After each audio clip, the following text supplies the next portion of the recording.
श्री शिवाय नमस्तु। रविवार की जब प्रदोष पड़ती है तो शिव बेलपत्र के पेड़ के नीचे निवास करते हैं। महाराज, ये एकादशी शंकर से कह रही है कि आपका स्थान ये नहीं कि आप कैलाश पर मिले, उस बार को, उस तिथि के दिन, उस अनुकूल। अगर प्रदोष का व्रत नहीं कर सकते, प्रदोष के दिन आप व्रत नहीं कर सकते, मान लो आपसे भूखा नहीं रहा जाए, शिव की कथा कहती है, ब्राह्मण देव ने धर्म पत्नी कहती है तुम्हें कोई कमी पड़े तो मुझे बताओ, मैं आपको दे देती हूँ भाग, तो मुझे बताओ, मैं आपको दे देती हूँ भाग। पर ब्राह्मण देव तो ब्राह्मण देव थे, जो लाते थे वो दान पुण्य संकीर्तन में लगा देते थे। एक दिन शाम का समय, प्रदोष का दिन, प्रदोष का दिन, प्रदोष काल, शाम का समय, भगवान देव अधिदेव महादेव माँ जगतजननी पार्वती जी के साथ में भ्रमण पर निकले। प्रदोष का व्रत नहीं कर सकते, प्रदोष के दिन आप भूखे नहीं रह सकते, मंदिर भी नहीं जा सकते, दिया भी नहीं लगा सकते। तो शिव महापुराण की कथा कहती है कि प्रदोष के दिन, प्रदोष काल में अपने ही दरवाजे के पास में देवाधिदेव महादेव का स्मरण कर लक्ष्मी की वृद्धि के लिए, कार्य सिद्धि के लिए, संपदा को प्राप्त करने के लिए आप अपने ही दरवाजे के पास में एक दीप लगा सकते हो। कौन से दिन? प्रदोष। एक बात और अच्छे से समझ लीजिए, जो बच्चे चिड़चिड़े होते हैं, चाहे घर में बेटे हों, बहुएं हों, सास हो, ससुर हो, परिवार में छोटे छोटे बच्चे हों, चिड़चिड़ प्रवृत्ति करते हों या चिड़चिड़ा स्वभाव हो, जरा जरा सी बात में क्रोध आ जाता हो, बोलने का भान नहीं रह पाता हो, शब्दों के बाण चलते हों, तो महाराज प्रदोष के दिन, प्रदोष काल में बेलपत्री के पेड़ के नीचे एक, जो पत्ता आपके पास में हो, पान का मिल जाए तो पान का, पीपल का मिल जाए तो पीपल का, बेलपत्र का मिल जाए तो बेलपत्र का, उस पत्ते पर मात्र थोड़ा सा शहद और 7 दाने चावल के रखकर घी का दिया लगा दो महाराज, और थोड़ा सा जल हाथ की अंजलि में लेकर भगवान देवाधिदेव महादेव का स्मरण कर कर कि इस बेलपत्री के वृक्ष के नीचे माता लक्ष्मी, पार्वती, सरस्वती विराजमान है। इसी बेलपत्री के पेड़ के नीचे मेरे देवाधिदेव महादेव का 12 ज्योतिर्लिंग का स्वरूप प्रकट है। उनका स्मरण कर कर जल चढ़ा दीजिए और उसका स्मरण कर लो जो चिड़चिड़ प्रवृत्ति करता हो, क्रोध करता हो, जिसको बोलने का भान नहीं होता हो, सम्मान नहीं देता हो, अपशब्द कहते हो, उनका स्मरण कर कर आप छोड़ेंगे। एकदम एक प्रदोष करेंगे, दूसरे प्रदोष तक तो आपको कोई दिक्कत ही नहीं है। 2-3 प्रदोष कर कर देखिए, बाबा कृपा करें। बच्चों को पढ़ने का कह रहे हो, पढ़ने बैठो, पढ़ने बैठो, पढ़ने बैठो, पढ़ने बैठो, तो एक आध प्रयास बच्चों के लिए भी कर लिया करो कि भाई ठीक है। जिस दिन रविवार की प्रदोष पड़े उस दिन एक लाल वस्त्र में पीली सरसों रखकर और उसके अंतर्गत कुछ भी, एक या तो बमुल का कांटा ना मिले तो गुलाब का कांटा ही उसके अंतर्गत रख लीजिए। और मान लो कोई काम ऐसा है कि उसमें पैसा तुम्हारा आ ही नहीं रहा, बहुत घाटे पर घाटा जा रहा है, नुकसान बहुत हो रहा है और कोई काम हो ही नहीं रहा, तो महाराज जिस दिन रविवार की प्रदोष पड़े उस दिन एक लाल वस्त्र में पीली सरसों रखकर और उसके अंतर्गत कुछ भी, एक या तो बमुल का कांटा ना मिले तो गुलाब का कांटा ही उसके अंतर्गत रख लीजिए और उसको शिव मंदिर का स्मरण कराकर शंकर भगवान का नाम लेकर रू भैरव, कौन सा भैरव है उसकी भी कथा भी आने वाली है। ये दारुक नाम के राक्षस का संहार करने के लिए जब माता अवतार लेगी तब शंकर भगवान बच्चे का रूप रखकर रोएंगे, तो शिव जी का एक नाम होगा रू भैरव। ये भैरव कहां पर रहता है? तो कहा ये शमशान में रहता है। कहां रहता है ये भैरव? शंकर का जो एक अवतार है रूरू भैरव, ये भैरव अवतार शमशान में रहता है। तो इस भैरव का काम क्या है? तो कहा शमशान में, शमशान की जो अग्नि होती है, भले की लकड़ी रहे, भले उसमें कोई पदार्थ डाले ना डाले, थोड़ी देर में वो अग्नि रूरू आवाज, हल्की सी शमशान की जो अग्नि जलती है उसमें आवाज आती है। आप ऐसे कोई अग्नि जलाएंगे ना उसमें आवाज नहीं आएगी, ध्यान देना। हमारे शमशान में अगर जो लोग गए होंगे मुर्दा जलाने के लिए, तो अगर वो एकांत में बैठेंगे तो उसमें से एक आवाज आती है रू रू रू रू। तो शिव पुराण कह रही है कि उस सरसों को, कांटे को रूरू भैरव का नाम लेकर जिस व्यापार जो नहीं चल रहा है, दुकान जो नहीं चल रही है, उस दुकान के सामने, उस व्यापार के सम्मुख में उसको जला दिया जाता है। यह करा जाता है रवि प्रदोष के लिए। महाराज कौन से प्रदोष? रवि प्रदोष के लिए, जो सुख का भान कराता है, व्यापार की उन्नति के लिए, समृद्धि के लिए, लक्ष्मी के लिए इसका प्रयोग किया जाता है। तो यहां पर दारूक नाम का जो असुर है, दारूक नाम का जो राक्षस है, उसका एक ही कहना है कि मैं मरूं, मना नहीं है ब्रह्मदेव पर, वो मरने का। रवि प्रदोष है, कहते हैं रविवार का यदि प्रदोष पर्व पड़े ना, और शिव जी को 3 चीजें रवि प्रदोष के दिन दी जाती हैं। पहले नंबर पर 1 लोटा जल, दूसरे नंबर पर प्रदोष काल में दीपदान, और तीसरे नंबर पर भगवान शंकर के नाम का उच्चारण। पंचाक्षर मंत्र या षडाक्षर मंत्र या श्री शिवाय नमस्ते। प्रदोष के दिन अगर मालूम पड़े रविवार का जब प्रदोष पड़ता है ना, तो कहीं आपके घर में सूखा बेर भी रखा हो, बोर रखा हो, तो शिव जी को चढ़ा देने से रोग बीमारी समाप्त होती है। रविवार की अगर प्रदोष पड़ जाए, कौन से दिन? रविवार की प्रदोष के दिन ये प्रयोग अवश्य कर देखिएगा। ज्यादा बार नहीं करना है, केवल एक ही बार करना, बाबा स्वयं कृपा करेगा। अगर आपको लगे कि मैंने व्यापार बदल लिया, एक बार बदला, कई लोग ऐसे भी होते हैं जो पैसा इकट्ठा करते हैं, धन एकत्रित करते हैं, और कोई व्यापार ऐसा कर लेते हैं जिस व्यापार में धन चले जाता है तो वो धन वापिस नहीं आता महाराज, वो व्यापार का धन वापिस नहीं आ पाता। तो बड़े दुखी होता है कि भाई मेरा गया हुआ पैसा नहीं आ रहा, मैं बड़ा कष्ट में हूं, मेरा खुद का ही आ जाए ना तो मैं निहाल हो जाऊं, मेरा अपना ही नहीं आ रहा जो गया हुआ है, तो मैं क्या वर्णन करूं, उसको क्या कहूं। उस व्यापार को बदलने से पहले एक काम जरूर कर देखना। 3 स्थान पर बेलपत्र को चढ़ाकर देखिएगा। धन भी हमारा कहीं डूब गया, आ नहीं रहा है, तो प्रयास करना 3 स्थान पर चढ़ाई गई बेलपत्र हमें सुख का अनुभव करा देती है। बहुत ध्यान लगाइए। पहला, अशोक सुंदरी की जगह। अब ये बेलपत्र जब भी आप चढ़ाएंगे तो रविवार की अगर प्रदोष पड़ जाए, कौन से दिन? रविवार की प्रदोष के दिन ये प्रयोग अवश्य कर देखिएगा।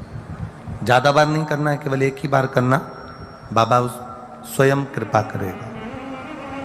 अपने मंदिर में, अर्थात अपने घर के पास कोई मंदिर हो, शिवालय हो, देवालय हो, जहां शंकर भगवान विराजमान हो, शिवलिंग हो, ऐसी जगह पर अवश्य करें।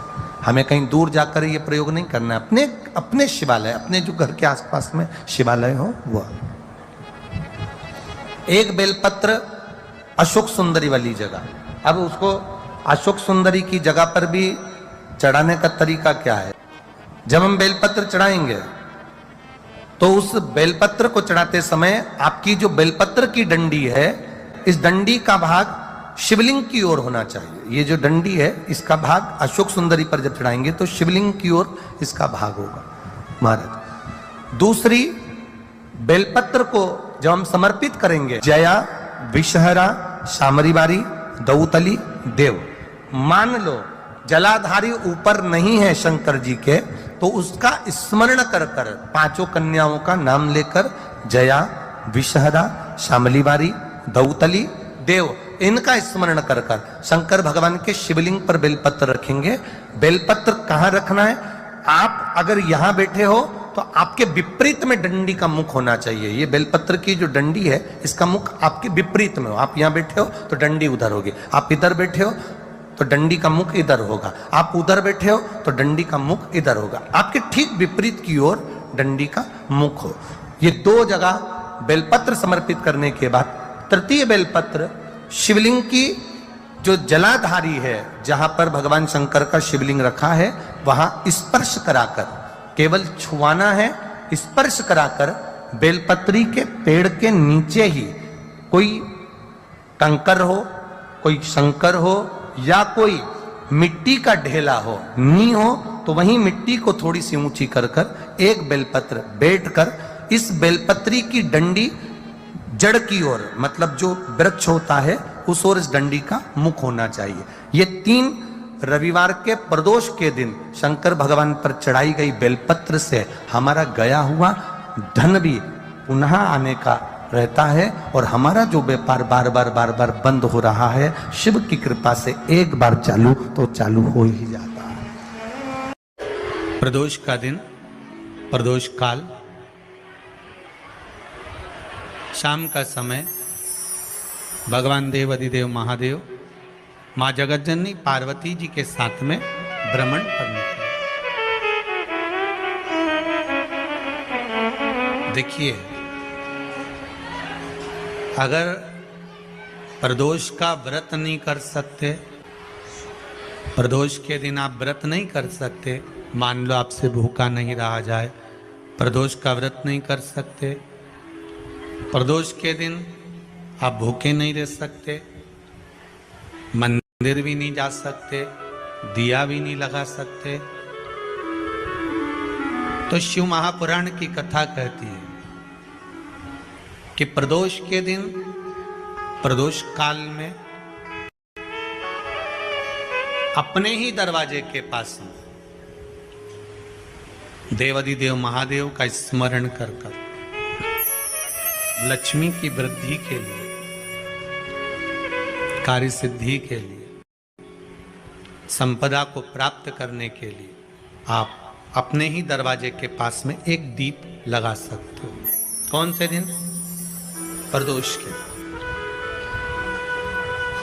एक बात और अच्छे से समझ लीजिए, जो बच्चे चिड़चिड़े होते हैं, चाहे घर में बेटे हों, बहुएं हों, सास हो, ससुर हो, परिवार में छोटे छोटे बच्चे हों, चिड़चिड़ प्रवृत्ति करते हों या चिड़चिड़ा स्वभाव हो, जरा जरा सी बात में क्रोध आ जाता हो, बोलने का भान नहीं रह पाता हो, शब्दों के बाण चलते हों, तो महाराज प्रदोष के दिन, प्रदोष काल में बेलपत्री के पेड़ के नीचे एक जो पत्ता आपके पास में हो, पान का मिल जाए तो पान का, पीपल का मिल जाए तो पीपल का, बेलपत्र का मिल जाए तो बेलपत्र का, उस पत्ते पर मात्र थोड़ा सा शहद और 7 दाने चावल के रखकर घी का दिया लगा दो महाराज, और थोड़ा सा जल हाथ की अंजलि में लेकर भगवान देवाधिदेव महादेव का स्मरण कर कर कि इस बेलपत्री के वृक्ष के नीचे माता लक्ष्मी, पार्वती, सरस्वती विराजमान है। इसी बेलपत्री के पेड़ के नीचे मेरे देवाधिदेव महादेव का 12 ज्योतिर्लिंग का स्वरूप प्रकट है। उनका स्मरण कर कर जल चढ़ा दीजिए, और उसका स्मरण कर लो जो चिड़चिड़ प्रवृत्ति करता हो, क्रोध करता हो, जिसको बोलने का भान नहीं होता हो, सम्मान नहीं देता हो, अपशब्द कहते हो, उनका स्मरण कर कर आप छोड़ेंगे। एकदम एक प्रदोष करेंगे, दूसरे प्रदोष तक तो आपको कोई दिक्कत ही नहीं। 2-3 प्रदोष कर कर देखिए, बाबा कृपा करें। बच्चों को पढ़ने का कह रहे हो, पढ़ने बैठो, पढ़ने बैठो, पढ़ने बैठो, पढ़ने बैठो, तो एक आध प्रयास बच्चों के लिए भी कर लिया करो कि भाई ठीक है, बच्चे लोग विद्या में प्रबल होंगे।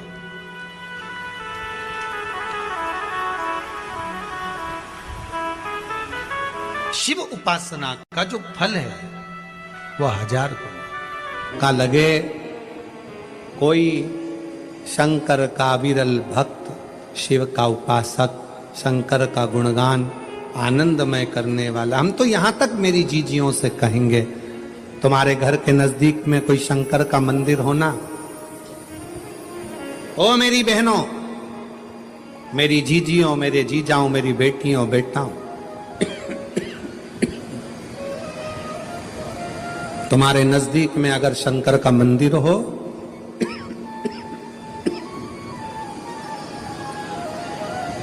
तो उस शिव मंदिर में सोमवार के दिन, प्रदोष के दिन यदि कुछ लोग एकत्रित होते हों, भजन करते हों, कीर्तन करते हों, कुछ नहीं तो अपने घर से एक बाल्टी में पानी भरकर उनको पिला कर आ जाया करो। पानी नहीं हो तो थोड़ी खड़ी शक्कर ले जाया करो, थोड़ा गुड़ ले गए, उनका मुख झूठा करा दिया करो। क्यों? क्योंकि शिव भक्त के शरीर की हड्डी का स्पर्श भी राक्षस को हो गया, वो तर गया। अगर कोई शंकर का भक्त है और उसका मुख हमने झूठा करा दिया तो हमारे घर के भंडारे कभी खाली नहीं होते, भरे भरे। करना क्या है?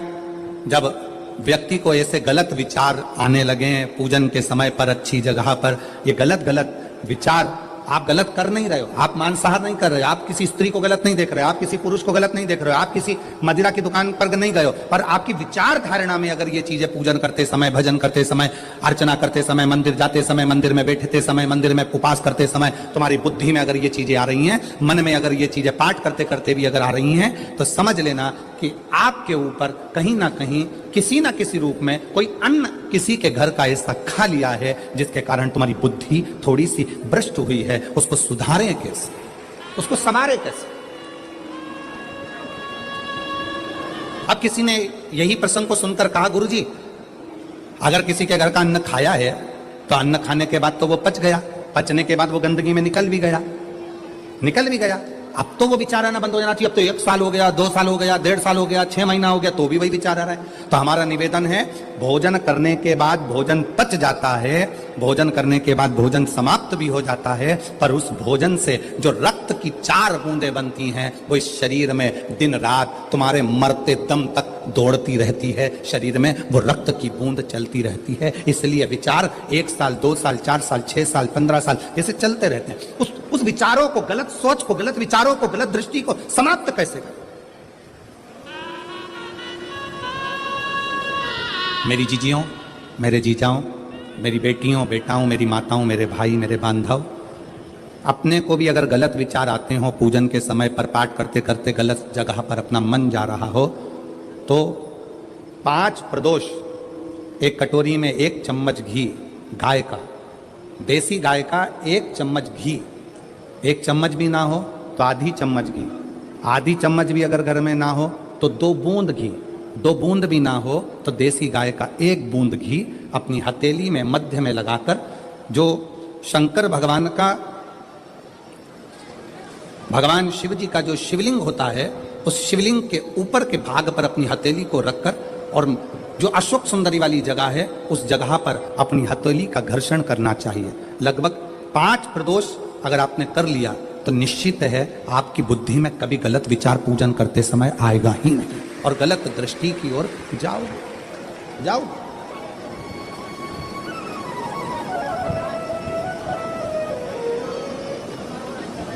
वेद लक्षणा गाय, देसी गौ माता का घृत जीवन को एक आनंदता देता है, आनंद।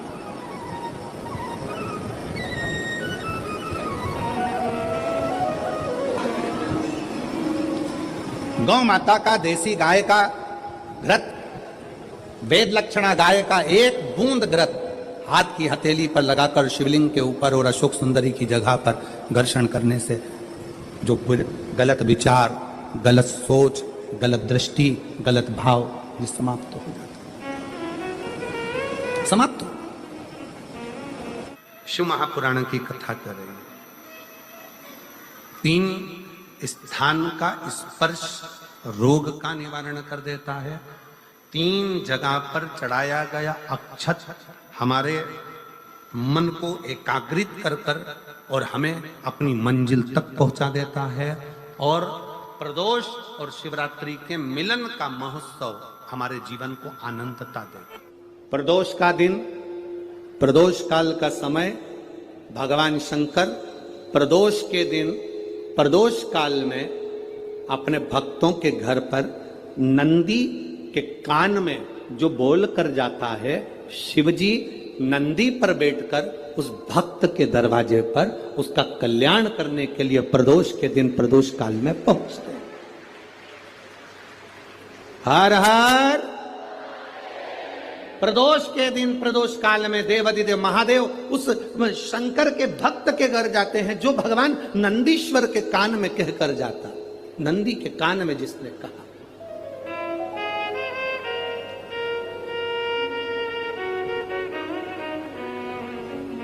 शंकर भगवान के इस शिवलिंग का स्मरण आप करेंगे। बीच में जो एक मोटी सी लाइन होती है इसको अशोक सुंदरी कहते हैं। सब लोग दर्शन करें, जम के बोलो जरा, करें। अशोक सुंदरी की जगह जहां पूरी हो जाती है उसके बीच में शिवलिंग और उसके बीच में थोड़ी सी जगह खाली आती है। करें दर्शन, समझना जरा बहुत अच्छे से। जैसे ये अशोक सुंदरी की जगह है, हम निवेदन करेंगे आस्था चैनल वालों से भी और एलईडी वाले भी, जिन जिनको एलईडी पर आप दर्शन करा रहे हैं वो पूरी तरह से कराएं। गणेश जी का स्थान, षडानंद कार्तिकेय का स्थान, अशोक सुंदरी का स्थान बीच में। अशोक सुंदरी का जो स्थान पूरा हो जाता है वहां से लेकर शिवलिंग के बीच में खाली जगह आती है। करें दर्शन आप लोगों ने, खाली जगह आती है।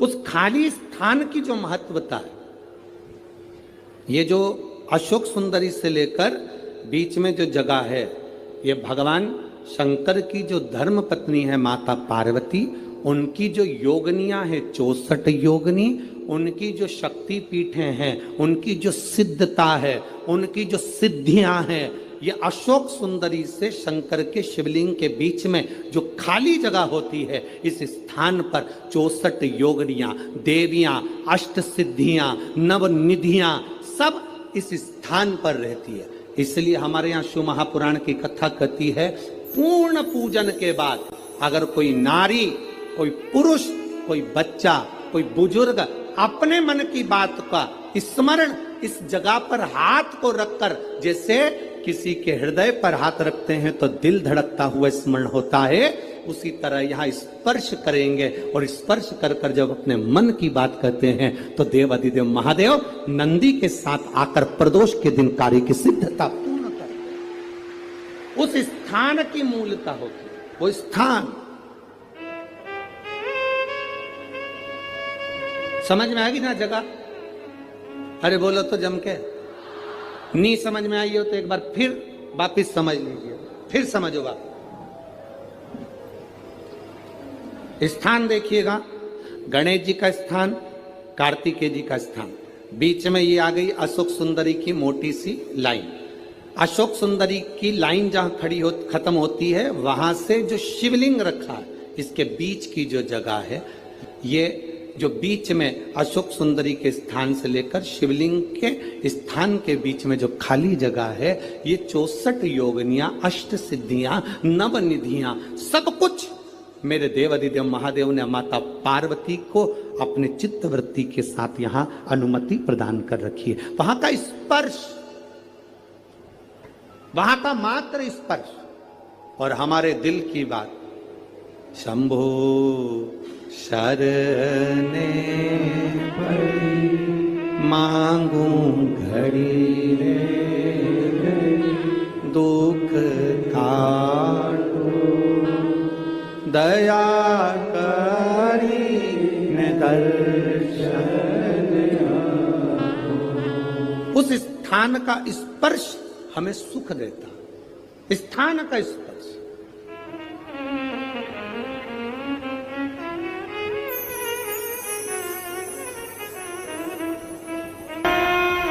और कितनी सुंदर बात नंदी ने कही है। नंदी ने ये बात जो कही वो वास्तव में बड़ी सुंदर है कि मान लो यदि कोई कार्य तुम्हारा हो नहीं रहा और पूरी दुनिया में तुमने कर कर देख लिया, बहुत प्रयास कर कर देख लिया, तो भी वो कार्य अगर तुम्हारा नहीं होता, तो फिर एक काम करो कि शिव की स्तुति करो, शंकर की स्तुति, शंकर का गुणगान, शंकर की भक्ति, शंकर का स्मरण।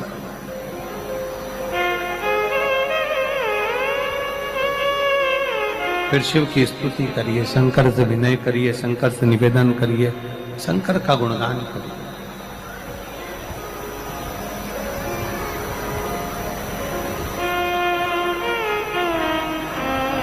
पर भगवान की भक्ति होती कब?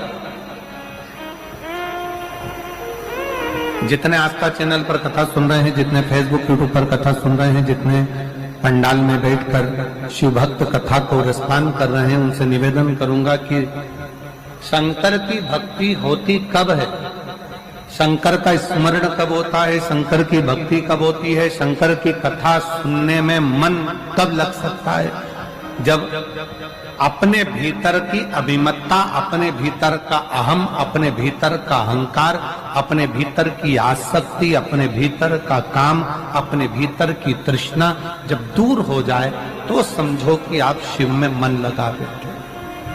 दो जल व्यक्ति के जीवन को बदलते। कितने जल? जम के बोलो जरा। दो जल। एक देवाधिदेव महादेव के लिए भरा गया एक लोटा जल और दूसरा है स्वयं के लिए भरा गया एक लोटा जल। यहां पर अगर बुजुर्ग मेरी माताएं बैठी होंगी, मेरी जीजियां बैठी हैं, मेरे जीजा बैठे हैं, बुजुर्ग जितनी माताएं बैठी हैं वो पुराने समय का अगर लेख उठाकर देखेंगे तो पुराने समय के लोग भोजन करने बैठते थे ना, तो भोजन करने से पहले अपने पानी के लोटे को भरकर, अपना गिलास भरकर बैठते थे। किसी ने देखा है कि नहीं देखा? जम के बोलो जरा, देखा है आप लोगों ने? पुराने समय के लोग जब भोजन करने बैठते थे, पुराने समय के लोग जब भोजन करने बैठते थे तो अपना पानी का गिलास, अपना पानी का लोटा पहले भरकर आसन लग जाता था। बहू आसन लगा देती थी, बहू खाना बना देती थी, घर की पत्नी खाना बना देती थी, भोजन बना देती थी, घर के लोग भोजन दे देते थे। थाली कोई भी लगा कर ला कर दे, थाली कोई सजा कर ला कर दे, पर घर का जो व्यक्ति खाना खाने बैठता था, भोजन करने बैठता था, वो अपना पानी स्वयं भर कर बैठता था।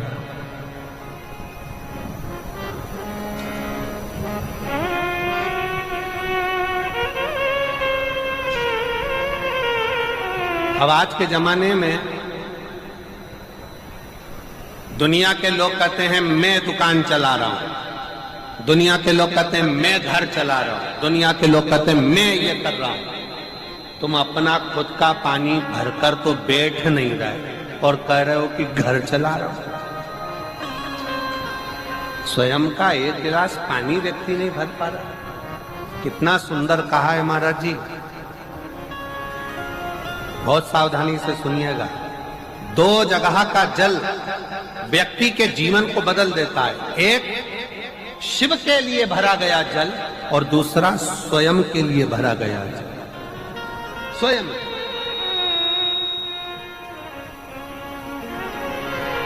शंकर के मंदिर में जा रहे हो, एक लोटा जल अपने घर से भरकर लेकर चले जाओ और अपने घर में जब तुम भोजन करने बैठ रहे हो, जब तुम रोटी खाने बैठ रहे हो, भोजन करने बैठ रहे हो, भोजन ग्रहण करने बैठ रहे हो, जब तुम भोजन को ग्रहण करने के लिए बैठ रहे हो, तब अपने घर में जब तुम भोजन ग्रहण करने बैठ रहे हो तो एक लोटा जल या एक गिलास पानी भरकर बैठो। बहू अच्छी है, पानी भरेगी, मना नहीं है। बेटा अच्छा है, पानी भरेगा, मना नहीं है। पोता अच्छा है, पोती अच्छी है, नाती अच्छा है, पंती अच्छा है, घर में सब अच्छे। तुम्हारी पत्नी भी अच्छी है, तुम खाना खाओगे तो वो पानी ला कर दे देगी। तुम्हारी बहू भी अच्छी है, तुम भोजन करोगे तो वो पानी ला कर दे देगी। तुम्हारा परिवार का हर व्यक्ति अच्छा है, तुम्हारा कहना मानता है। तुम जिमने बैठोगे, भोजन करने बैठोगे तो वो पानी ला कर देगा। पर शिव पुराण की कथा कहती है, जो व्यक्ति भोजन करते समय अपना जल स्वयं भर कर बैठता है, उसकी जिंदगी में से 3 रोग समाप्त हो जाते हैं। कितने रोग समाप्त हो जाते हैं? 3। पहला, अपना जल स्वयं भर कर बैठने वाले के घुटने का कभी भी डॉक्टर उसके घुटने बदलने का बोलेगा ही नहीं। घुटना बदल कर कंधे तक जिसकी हड्डी में दर्द होता हो, या जो सुबह सुबह सोकर उठता हो और उसके कंधे दुखते हो या पीठ दुखती हो। दूसरे नंबर का रीढ़ की हड्डी का दर्द। और तीसरे नंबर का डॉक्टर को दवाई खा खा कर परेशान हो गए। और आधा सिर का रोग, भुकुटी, ये भौएं दुखती हो, सिर दुखता हो, ये कान के पास का दर्द होता हो, तो अपना भोजन करते समय अपना पानी स्वयं भर कर बैठो। आपको ये 3 रोग से मुक्ति अपने आप मिलना प्रारंभ हो, अपने आप। अब किसी ने कहा, गुरुजी पत्नी पानी ला कर देती है, पति पानी ला कर देता है, बेटा पानी ला कर देता है, बहू पानी ला कर देती है, पोता पोती पानी ला कर देते हैं, नाती पंती पानी ला कर देते हैं, नौकर लगे घर में वो पानी ला कर देते हैं, सेवादार लगे घर में वो पानी ला कर देते हैं। तो हमको पानी लाना क्यों जरूरी है? तो अग्नि पुराण में वर्णन आता है कि जो घर में पानी जिस मटके में भरते हो, जिस हंडे में भरते हो, जिस बाल्टी में भरते हो, जिस टंकी में पानी भरते हो, पीने का पानी जिस हंडे में, मटके में, बल्टोई में, जिस गगरे में तुम भरते हो, वो स्थान पितरों का स्थान रहता है। जब हम पानी भरकर भोजन करने बैठते हैं तो हमारे पितर भी उस स्थान पर आकर निश्चित जगह पर बैठते हैं, और जब हम भोजन ग्रहण करते हैं तो हमारे पितरों के भाव का आशीर्वाद हमारे ऊपर पड़ जाता है, जिससे हमारे 3 दर्द समाप्त हो जाते। स्वयं भरो, स्वयं।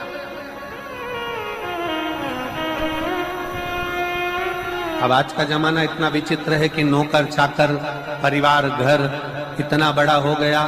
आज के जमाने में कोई सोफे पे से उठना पसंद नहीं करता, वहीं से आवाज लगा देते हैं, ला मेरा भोजन लगा दे, रोटी लाओ। रोटी आई तो मालूम पड़ा पानी ला कर रखा बहू ने। वो बहू ला देगी, बहुत अच्छी है, बहू बेकार नहीं है, बहुत अच्छी है, बेटी बहुत अच्छी है, ला देगी पानी, भोजन भी लाएगी, पानी भी लाएगी, सब कुछ लाएगी। पर पहला फर्ज अपना है, जब तक शरीर चले, पांव चले, हाथ पैर चले और तुम पलंग पर नहीं पड़े हो, तुम्हारा शरीर अगर चल रहा है तो पहले रसोई घर में जाओ, लोटा भर, लोटा नहीं भर सकते तो गिलास भरो, गिलास नहीं भर सकते तो थोड़ा सा कटोरी में पानी भरो, पर अपने पीने के लिए थोड़ा सा जल स्वयं के लिए लेकर आओ। वो जल इतना कारगर होगा कि तुम्हें रोग से निवारण करता चले जाएगा, रोग समाप्त करता जाएगा। सुबह, दोपहर और शाम प्रदोष का, प्रदोष, ये 3 समय एक ऐसा समय है।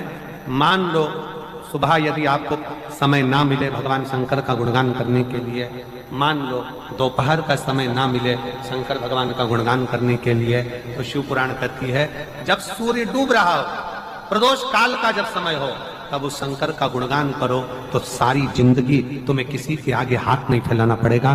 भगवान भोलेनाथ स्वयं तुम्हें उतना प्रबल वैभवपति बना